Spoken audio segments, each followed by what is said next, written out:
Hey guys, it's Phoenix Automotive here again. In this video, we're going to be going over, this is for a Ford Explorer from 2011 all the way to 2019. When you're making the order, our product page does have a picture of how you determine whether you have sync 1 or 2 or 3.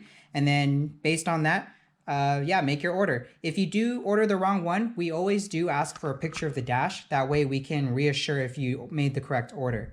With that said, this is a quick rundown of how to connect it and what you get in the box. So say you have a sync 1 unit. With Ford Explorer sync 1 units, you're going to be using this as your camera feed. This is going to go straight to the factory screen connector at the back. This red and black one you don't need to connect. This is just test wire, ground, you can see that. And you make this male RCA to the main harness. Now sync 1 units, you're always going to get this harness for the camera if you have factory backup camera, and you're going to get this type of harness. Now, if you have sync 2 or 3, you might get this type of harness, or you might get this type of harness. Sync 2 or 3, you can use this one or this one. However, sync 1, you can only use this type of harness. So just make sure when you open the box, you have the correct harness first. So these are both for sync 2 and 3. This is only for sync 1. If you're not sure, you can take a picture of everything you received in the box and we can check as well. So moving forward, if you have sync 1, you're going to connect this to the factory connector on that little screen you had. And this male RCA, it's labeled reversing video in. You're going to find a female RCA here that's labeled, this one's labeled reversing video in. However, if it's not labeled correctly, you could also try the other yellow RCA. Go in reverse, see if you have a video feed. If you don't have a video feed, either this connection is not made, or it could be somewhere in the settings, but we'll go over that soon in this video. Let's look at the connections first. So you're going to get this for sync 1. You're also going to get this harness if you have sync 2 or 3, and if you have sync 1. Pertaining to sync 1, what you're going to do is inside your vehicle, when you take it apart, you're going to have something like this. It's a factory CD player. If you don't have a factory CD player, it's still going to be a metal box like this, just no CD player right here. You're going to unscrew these 4 screws, take out the CD player or the factory box, and you're going to see there's 2 connections back here. That's what we have this for. So with the main harness, you have these 2 T harnesses. What I would do is I would unplug these 2, plug these 2 in here, and then put this plug into here. And that's going to be the T harness. And then how you route it is how you wish. But what we do is we put these 2 here and then route this top connector all the way to the top. And that's going to connect back here. So we have it right here. This is just a test bench. And then you're going to have your sync module. Now, if you have sync 1, you won't have this. You're going to actually have this connector right here. So right now we're talking about sync 1. You're going to make these 2 T harnesses back here behind the CD player. And then you're going to have one connector right here and one connector right here. This connector goes straight to the top of the screen right here. And this other connector, we have a box that we provide you. You do need to plug this box in to here. So let's show that. So plug the box up, make the 2 T harness connections right here, and this to the top of the screen, and connect one of these yellow RCAs for the video feed. You also have a 3.5 jack for an external microphone that we do provide in the box. You can use the external microphone. You can use your own external microphone if you have one, or you can use the one built in on the unit. There is a built-in microphone right there, and there's a RST button that you can use a paper clip to press. So sometimes we need that to do a quick restart. So that's the quick connections. It's fairly easy. You just put these 2 T harnesses to the back of the unit, route it to the top of the car. This connects to the top of the screen right here. And make sure you plug in this box. Don't forget the box. In terms of the other cables, you have the 3.5 jack for external microphone, the 2 RCAs. One of them is for a factory backup camera, which is this sync 1. And you have another one if you want to add another camera. So there's a total of 2 RCAs for camera.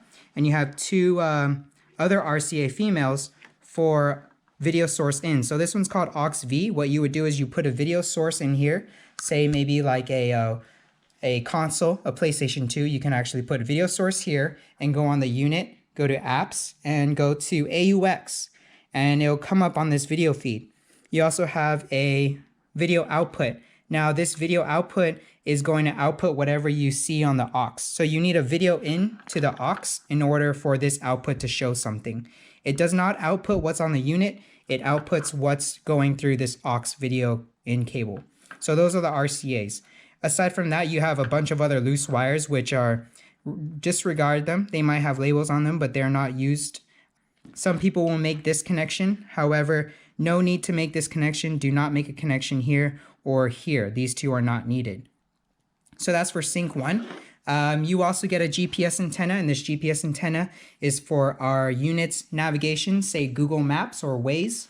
Your factory navigation is retained, so you're going to have two navigations, the one that's on our unit that you use for Waze or Google Maps, and the one that's on your factory navigation that uses the factory car's GPS antenna.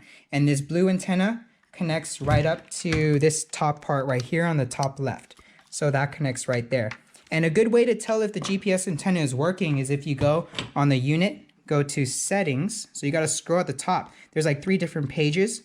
If you go to settings, and then on the left side, when it pops up, there's GPS monitor. Press that. You need a total of 3 satellites here. We already have 3 satellites, and you need 1 green bar. Right now, there's no green bar just because there's no antenna hooked up to it. So that's how to hook up the GPS antenna and see if it's working. And this puck, we route it to anywhere you wish. It does have a magnet on it. Some of them do have a sticky. You could put a double-sided tape on it. Just put it somewhere, again, where you get the green bar and the 3 satellites on the Earth. The next thing is a speaker. Now this speaker is for navigation volume, something like Google Maps, turn left, turn right. That sound will come out of here. Again, it has a sticky right there, and you can put this anywhere inside the car, inside or outside, as long as you can hear it. It's not mandatory, and where that goes to is this cable right here. This cable is our USB cable, and it has 2 female USB. One of them may be labeled OTG. If you do get the built-in CarPlay option, it will be built into here. You can see I have the Z-Link app open.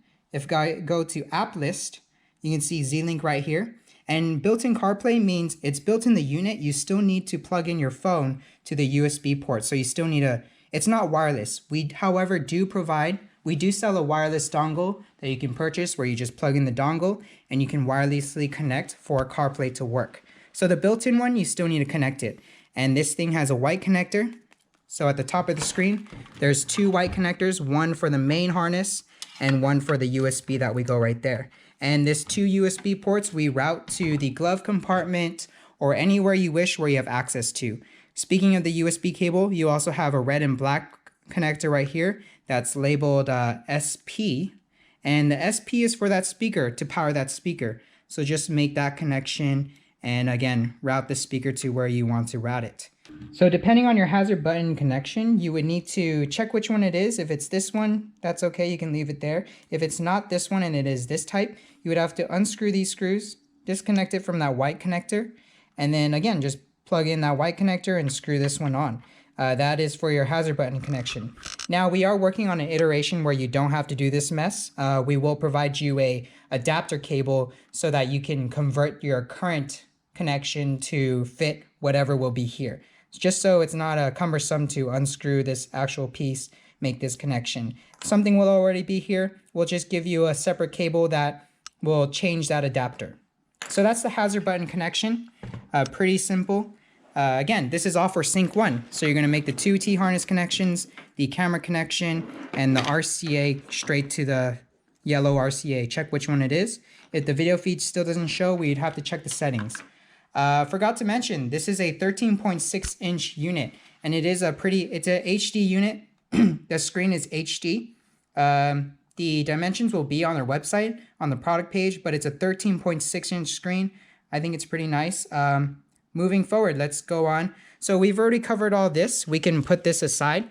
The next thing to check is for sync 2 and sync 3 units. For connections on sync 2 and 3,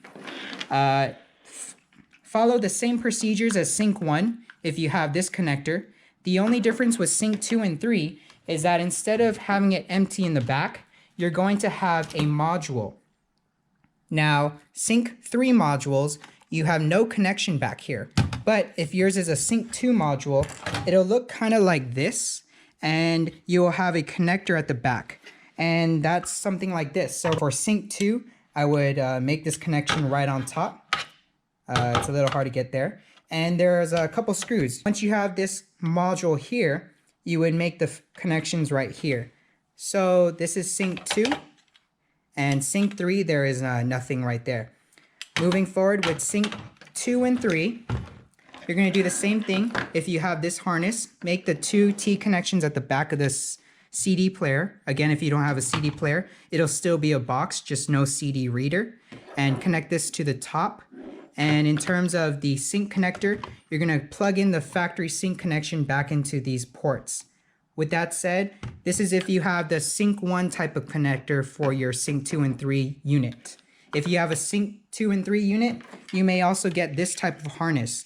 Now this one is a little bit more straightforward in terms of the connection's easier. You're not going to touch the CD player or that metal box. What you're going to do is you're just going to find this module, whether it's sync 2 or sync 3. This is sync 3.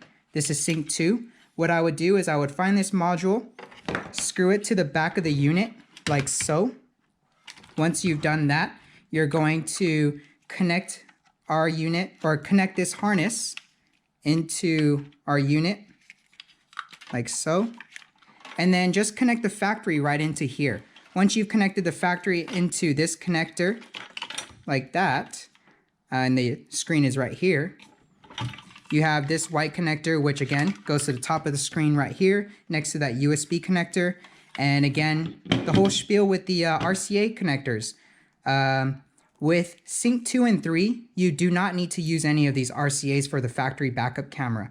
What you would do is you actually just have 2 extra RCA cables for cameras. So with sync 1, if you're using the factory backup camera, you really only have 1 extra RCA for a camera. With sync 2 and 3, you have 2 RCAs for camera. And again, aux-V is a video source you can put in. And this one, there's no label on it, but it'll only output what it gets from aux-V. And these red and black connectors, these little 2-prong connectors, are not needed, as well as these wires right here. Like one says camera control. So straightforward, plug this to the front of the screen, to the back, right there. And then the sync connector, this one's pretty nice. I like this one. And you make sure you have to plug in this box. And the box is right here from the other sync 1 harness. Connect the box, and there you go. So that's the connection for the sync 2 and 3. Another thing to add on is we do provide you a longer LVDS cable. Now, the one that comes in your car is pretty short. It's like this to here. It's pretty short. We provide you a longer one, which you do need to use.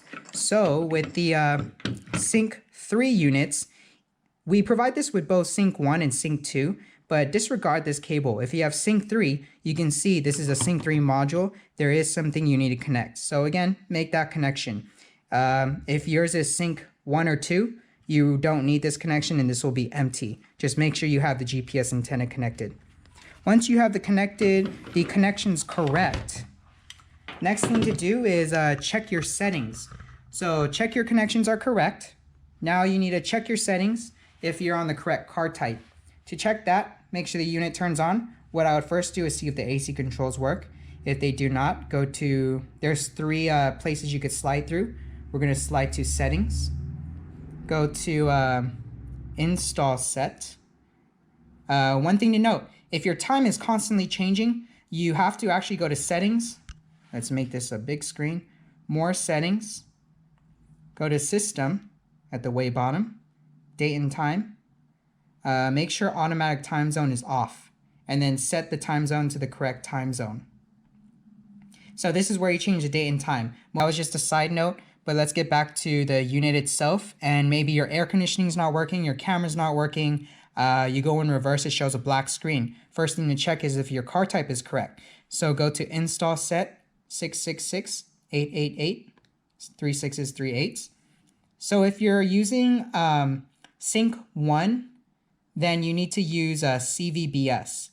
If you're using sync 2 or 3, you need to use VGA. So sync 2 or 3, use VGA. Sync 1, use CVBS. In this case, we're using sync 3, which is that module here. So we'll be on VGA. Now, because this is a Sync 3 unit, it is likely an auto AC. I can already see that it's on Explorer low.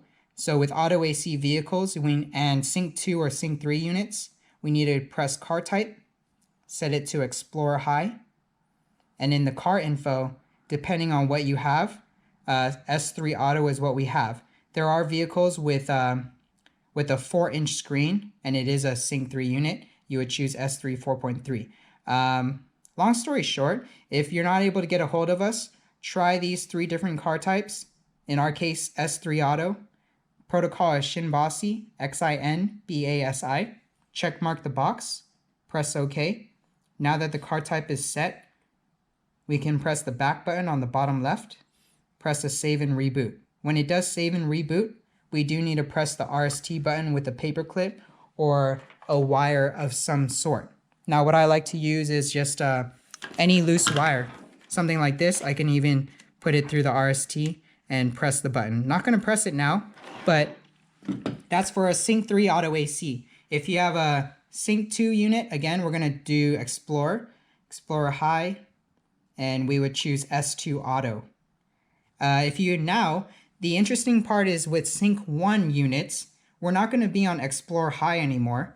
Let's start over.